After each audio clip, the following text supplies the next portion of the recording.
Hello and welcome to the Sacred Enterprise YouTube channel. And in this inaugural video, we're going to be talking about the Entrepersona business archetype system. Now, a little bit about what the Sacred Enterprise is all about is offering frameworks and systems and also communities that allow us to build sacred enterprises. Now, you may be wondering what a sacred enterprise is in particular. So, one of the tenets of the sacred enterprise system is understanding that we live in a value ecosystem. It's an ecosystem of value, right? So, it's understanding that the entrepersona, right, which is the business archetype within this value ecosystem, is essentially four archetypes that categorize the different behaviors and the different psychological factors of entrepreneurs within the value ecosystem. So we like to think of the sacred enterprise as a system that is built on the foundations of a tree, right? So in building an ecosystem, the tree has a root system, which is your foundational layer, which involves, the establishment of your business, the hidden networks that are aligned with, and then the trunk of that tree, right, which is the stable structure. That is essentially the operations of the business, the comings and goings, the flow of revenue and monies. And then the canopy of the tree involves marketing, branding, and all things involving the public persona per se of the business and the individual. So what I did is in developing the Entrepersona framework was allow founders to categorize themselves and understand themselves for greater alignment. Because one thing I found was that most entrepreneurs aren't stuck because they lack discipline, strategy, or opportunity. The vast majority of entrepreneurs in the ecosystem, right, in the market, are successful or are making money. And rather than focusing on get rich quick schemes or trying to overly leverage, manipulative tactics and get people involved in trying to make money, my thing in the sacred enterprise founding principles is if you align the founder, the revenue will generate itself, right? So most founders are stuck because they're operating their business in a way that conflicts more with their core decision making identity. And then the deeper architecture of how they process information, create value, and respond to pressure is usually off or taking some level of disproportionateness where the alignment is what is needed for the entrepersona. So let's move forward with the entrepersona business archetype system. So understanding that, again, founders don't necessarily lack skill. They struggle with identity fragmentation, misalignment, and misplaced pressure. So understanding that a lot of the times it's internal chaos or it's internal misalignment that causes misplaced decisions or not understanding necessarily what you should do, when you should pause, when you should be active, right? And the symptoms of this are usually inconsistent decisions, stalled momentum, burnout, and mission drift, right? So we talk a lot about pivoting, and as an entrepreneur, you have to be fluid and have the ability to pivot, but there is such a thing as pivoting too much, right? And that can cause too much conflict. And the root cause is usually competing internal identities, right? And it's operating without a shared model, which creates friction. So aligning yourself and having a rooted structure in what your core values are, how your operations flow, and how you market and connect to the other is going to be super important within the confines of this framework. So, what are the entrepersona archetypes? You are not necessarily one archetype. So most systems, focus on like testing and they try to tell you that you are one particular thing, right? And while no man is an island, we need to also understand that there are particular aspects of our psychology, or you can say cosmology per se, that align us with different aspects of the value ecosystem, right? So when we talk about the value ecosystem, it is essentially the market and the market players, right? Whether that is other businesses or other individuals that are doing business, and then the customers or clients.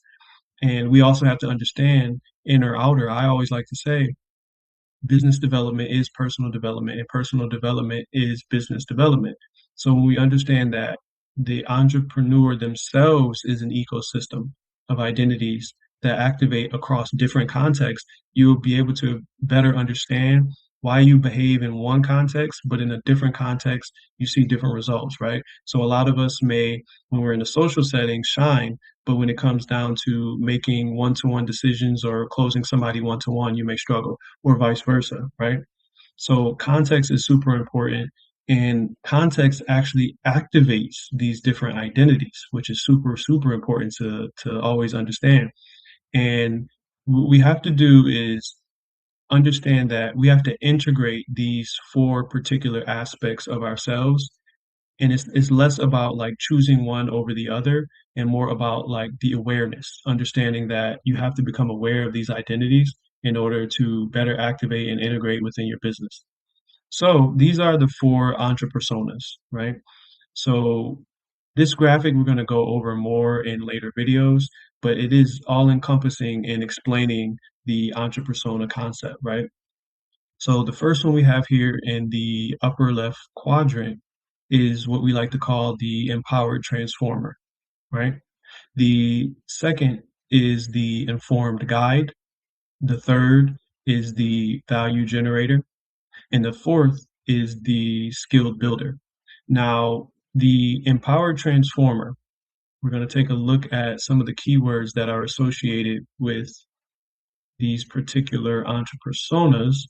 And for the empowered transformer, this is an archetype that catalyzes identity and culture change through deep reflection and vision resetting. So these archetypes are super focused on the main keyword here is consensus, which is connection, which is emotion, right? And the informed guide is an archetype that synthesizes complex patterns to chart strategic direction and advise on positioning. So these individuals are extremely cerebral and focus on analysis and the mental aspects of understanding any particular enterprise, where the empowered transformer focuses more on the emotional, or what we people like to call soft skills. The value generator focuses on synthesis, right? So this person architects revenue engines, deals, and partnerships to maximize leverage. So this individual focuses on the deal, which is the money making, right? The sale, the value that's being generated, whether it's for the client or for the business, and vice versa.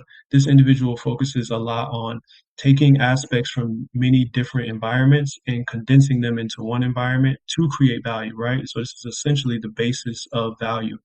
And then the fourth aspect is the skilled builder. Now, this individual crafts high quality systems and products from or with operational rigor and focus. Energy, this archetype per se, is the doer. This one is an individual who utilizes their will and their staying power to get things done. So their main keyword is genesis. It's to start things, it's to initiate things, it's to build things. So now explaining a little bit of this quadrant. So above this horizontal line, we have the domain of abstraction. So these entities, the empowered transformer and the informed guide, these archetypes, right? These mental frames, these business entrepersonas, these individuals operate more in the abstract realm. So if we think about emotions and connections and bonds, whether that is within your particular enterprise, whether that is between your business and your customer, whether that is in your personal life between yourself and your family or your friends, these aspects of thinking are more abstract. You can't like touch emotion. You can't touch a bond. You can't point to connection per se. Same with the informed guide, where they are more cerebral thinkers, right? You can't point to a thought, right? You can't point to a framework per se. So these operate within the realm of abstraction. So if we go below the horizontal line, because the polarity is between abstraction and the concrete, right? So we think of the non-tangible per se in the abstract realm. When we think of the concrete realm, obviously we are thinking more so about the physical reality, the physical actions, the things that you actually can point to, the deliverables, right? So abstraction is a lot of planning, connection, and non-tangible aspects of the business and the business archetype, whereas the concrete polarity of this system involves more tangible and realizable aspects of business, business thinking, and business operations. So the value generator is one who, again, their focus is on value, getting the deal done, collection of resources, management of the resources. The skill builder is the doer, the active aspect, the let's get it done entity. So this is the polarity between abstraction and the concrete environment. So now we have to also consider the east to west polarity. So we just dealt with the north to south polarity, but the east to west polarity has different aspects as well. Here we deal with the experiential in opposition to the referential. So on the left side of this quadrant, we still have the empowered transformer, and then we also have the value generator. This aspect involves internal versus external. So the reference point of the experiential polarity is internal, right? So if we think about the empowered transformer, that is the internal abstract aspects, right? Because it's a cross between abstraction and experiential. What that means is the empowered transformer has an abstract experience, if you just bring the two keywords together, meaning their focus is more bonds, the internal connection. So if you think about a sales team, the empowered transformer will be a galvanizer of the sales team. They will consider if their sales team is burnt out, how their sales team feels, right? So this type of archetype really galvanizes individuals because their focus is an internal aspect, right?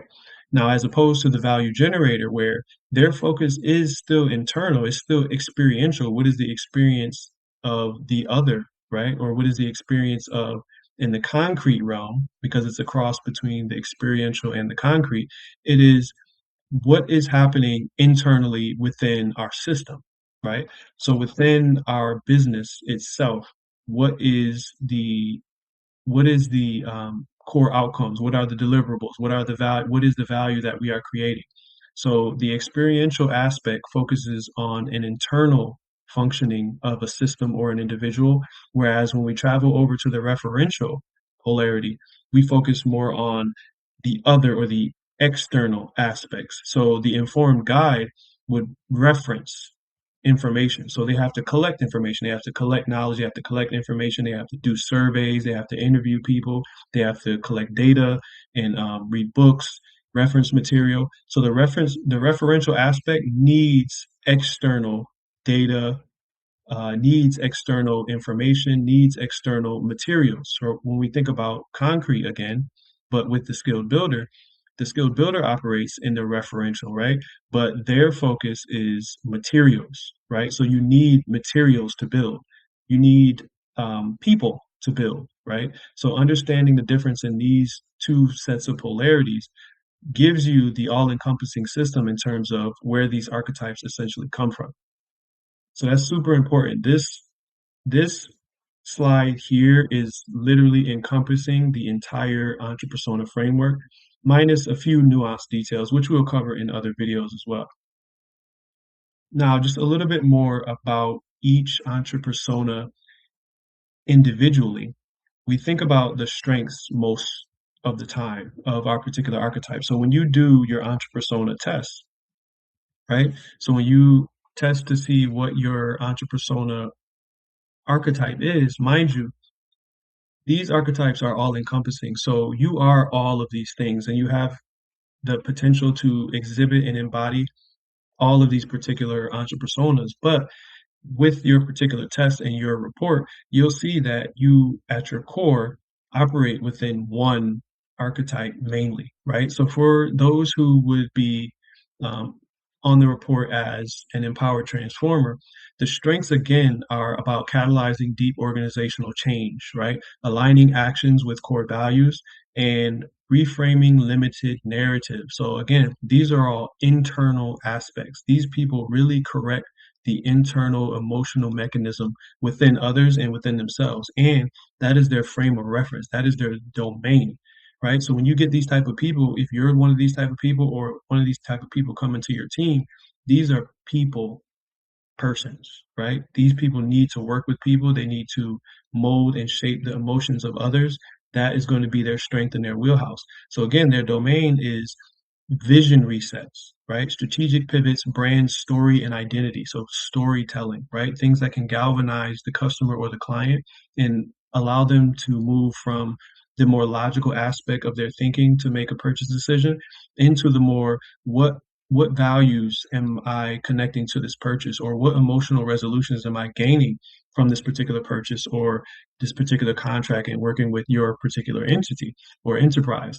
So personal and leadership transformation is a major aspect of the empowered transformer, because a lot of transformation comes not from learning new information. Most transformation comes from an emotional overhaul per se. So when you think about the environments that the empowered transformer needs, they really need a dedicated reflection time, because again, these are internal focused individuals, right? And they also need to have a high trust environment. They need to have people that reinforce and validate their power or their domain, their particular ability. So they need trusted coaches, they need peers, right? They need a long-term strategic horizon so that they know that they can anchor within this environment and create the results for others that they desperately need and want to do. These people, their purpose in life is to connect with others and transform other people, but they need a safe environment in order to feel safe doing that, whether that is, you know, people you're contracting with, whether that is your clients, whether that is your personnel, whether that is you, understanding the empowered transformer and the domains and the environments that they need, it's going to be super important. So the risks, right? The risk for the empowered transformer is over processing decisions, right? Decision fatigue or analysis paralysis per se. So it's those that will be slow to make a decision because of the concept of perfectionism. And again, a lot of this is rooted in emotional misalignment. So if you're an empowered transformer, you'll find that you're not necessarily incapable or unaware of the decision that needs to be made, but there's some level of emotional misalignment that halts you or slows you down from the ability to make the decision that you probably already are aware that you need to make, right? So a lot of another risk would be meaning without movement, boundary diffusion. Boundaries would be a major risk for the empowered transformer, because again, they want consensus. That consensus, that's their main keyword, is the desire to connect and bond with others, but to what degree, right? And to what caliber and based on what criteria. That's going to be super important. So now moving to the informed guide, the strengths of the informed guide are pattern recognition, right? And pattern synthesis, crystal clear messaging. These people are your copywriters. These people are your writers, your podcasters, your speakers, your salespeople. They have the ability to analyze big amounts of information and for put it towards the future, right? They're able to push the knowledge that they gain and create a plan that projects out into the future. And they're really good at translating the complexity of any particular scenario into insightful bullet points, right?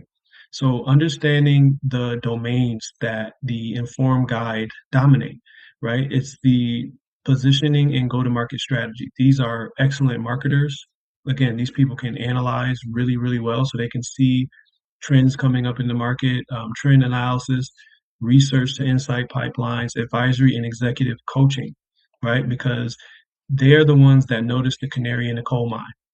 They put together insights that others may not be noticing because of how their mind processes information.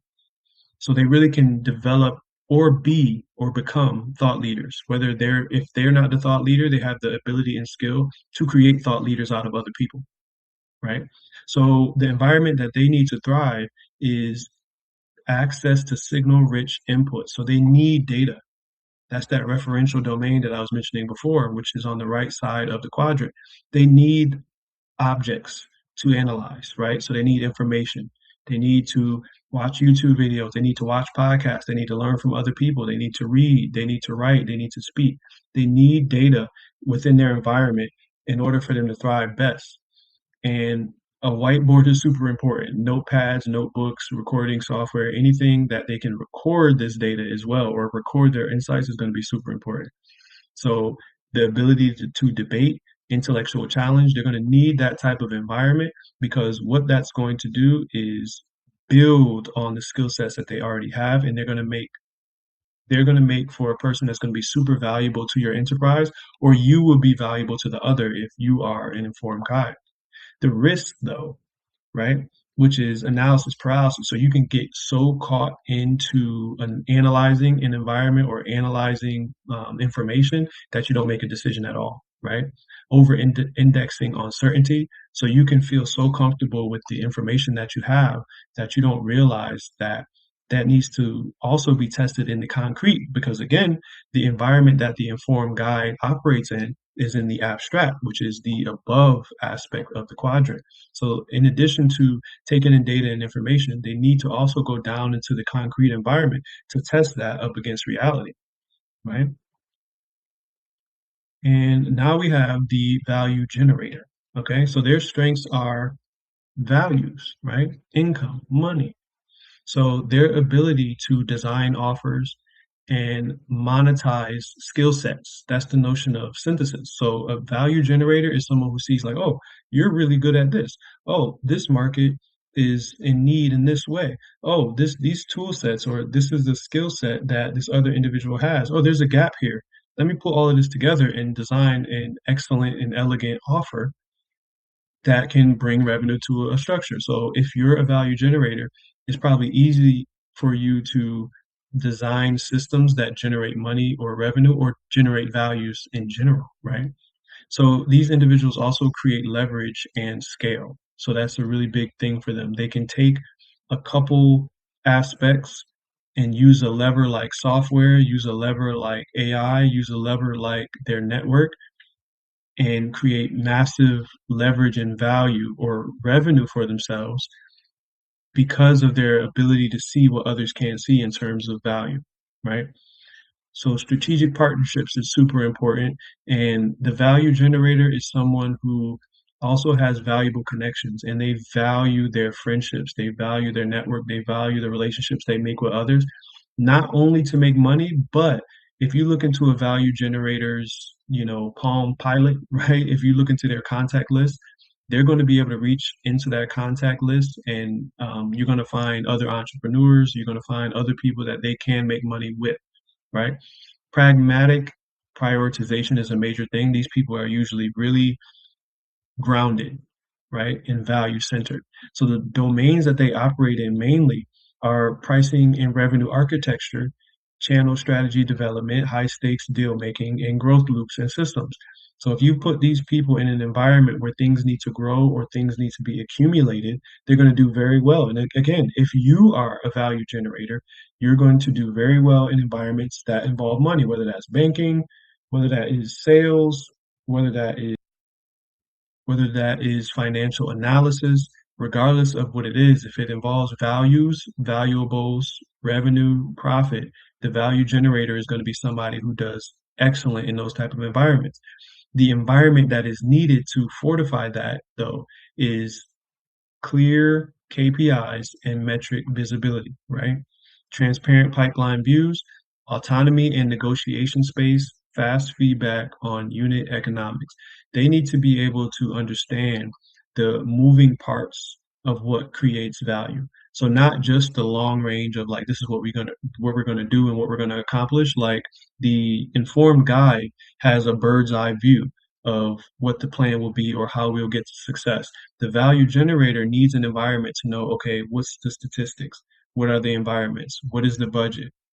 Right? What are the steps to the offer process? They're going to need to know those nuanced details so that they can properly synthesize the system that generates the revenue. They're not only focused on the money or the sale. They're focused on the granular details that bring the sale about. And they naturally do this, but they need the environment that can allow them to bring that type of thing into the system, right? So whether you are the operator or the entrepreneur that is the value generator, or you are partnered with value generators, they also need data, right? They also need information, but it's usually more detailed information related to the values and how the system works, right?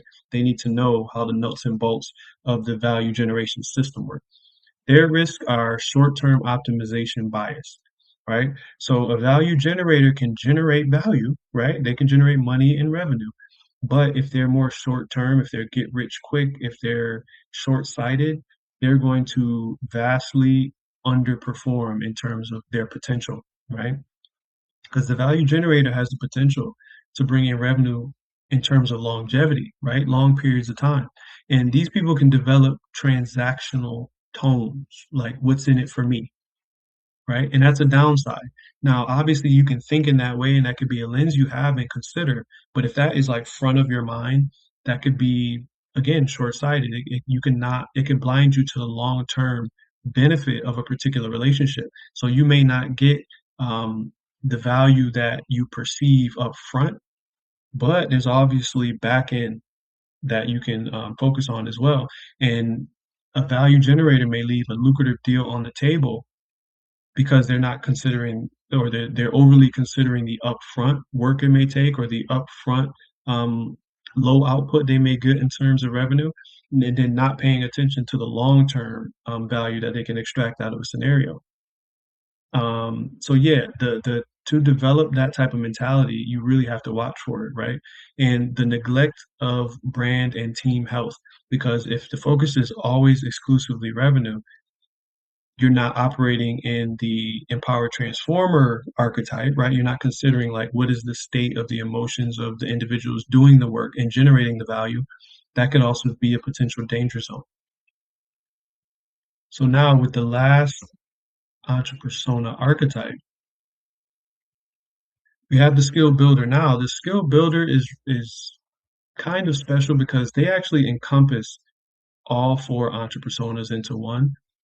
But they obviously have their risks as well. But the strength of the skill builder is crafting excellence and systems thinking. These individuals have the ability to put it all together. So everything that we've described so far, they operate, and I put here operational rigor. They are have the highest potential to be a CEO in terms of mentality. Now, all four archetypes can be CEOs in their own right, but the skill builder has an aspect where they are output driven, right? And work driven, and they're pragmatic. So they often hold and are easy, they're more easily able to jump between all archetypes more easily, right?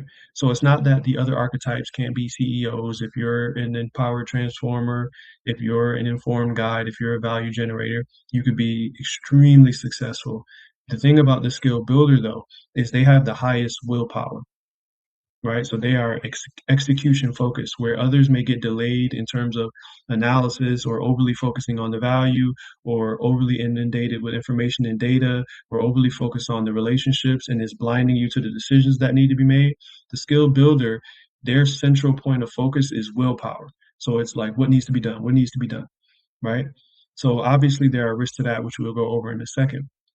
But the understanding is that they have a high motor, and their execution is very pragmatic and focused. So the domain of the skill builder is development, product development, operations, all of the moving parts, engineering, prototyping, creating, and improving processes. So they really have a systems thinking core to them. And the environments that they need to succeed is focus. They need to be focused for an extended period of time, not hours, but they need to be able to generate output without distraction, right? They need clear communication. They need clear specifications, because if they're going to execute with precision, if they're going to hit the bullseye, they need to know where that bullseye is, how far away it is, what tools they have to hit that bullseye. So the proper tools and infrastructure is going to be super important. Skill builders hate chaos. They do not like environments where things are disorganized. If a skill builder comes into an environment, they're going to do one of two things. If it's disorganized, they're going to whip it into shape, or they're going to exit. They're going to exit stage left, or they're going to really put in their, they're going to activate their willpower to bring the environment back to homeostasis, right? So they need the tools and the infrastructure for themselves to thrive. And feedback loops. They need to be able to do an action, see what the outcome is, and have the feedback to know to continue to do that action or change that action or analyze the inputs in a different way. So the risks of the skill builder is perfectionism, right? Which has the ability to slow output. So while they still have the ability to execute their willpower, if you're overly focused on perfection, that could still slow output, right?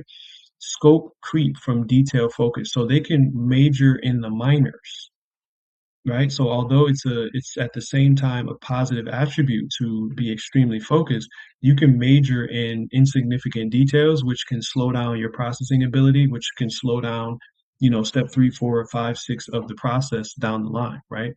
So under communication is super important to avoid, and then siloing from the team. So isolation is another aspect of the skilled builder, and too much isolation can again cut off the data stream, cut off the communication stream that essentially would weaken the skilled builder's ability, right? So under communication of progress is another aspect because you need to also communicate the wins, even if the win is on step 2 of a 10-step process. Communicating that to the team or validating that to yourself is going to be super important because the skilled builder focuses on the job being done so much so that a downside could be that they don't validate the steps that lead up to the job being done. So there could be an issue with over focus on the grander goal, right? So that is the 4 entrepersona archetypes in detail. And again, I want to end with this graphic here. This is essentially encompassing the full 4 entrepersona archetype system. And in the next videos, we're going to do more detailed dives. There are other aspects of this system that we've yet to touch on. There are 13 other aspects that add nuance to this system. And there are also 4 additional layers to these particular archetypes and your particular entrepersona archetype. So we're just finishing up generating a quiz for you to figure out what your entrepersona type is. So be on the lookout for that. That'll be in the link in the description of the next video. And until then, thank you for tuning into the Sacred Enterprise. I am Basir Shi. And until next time, peace.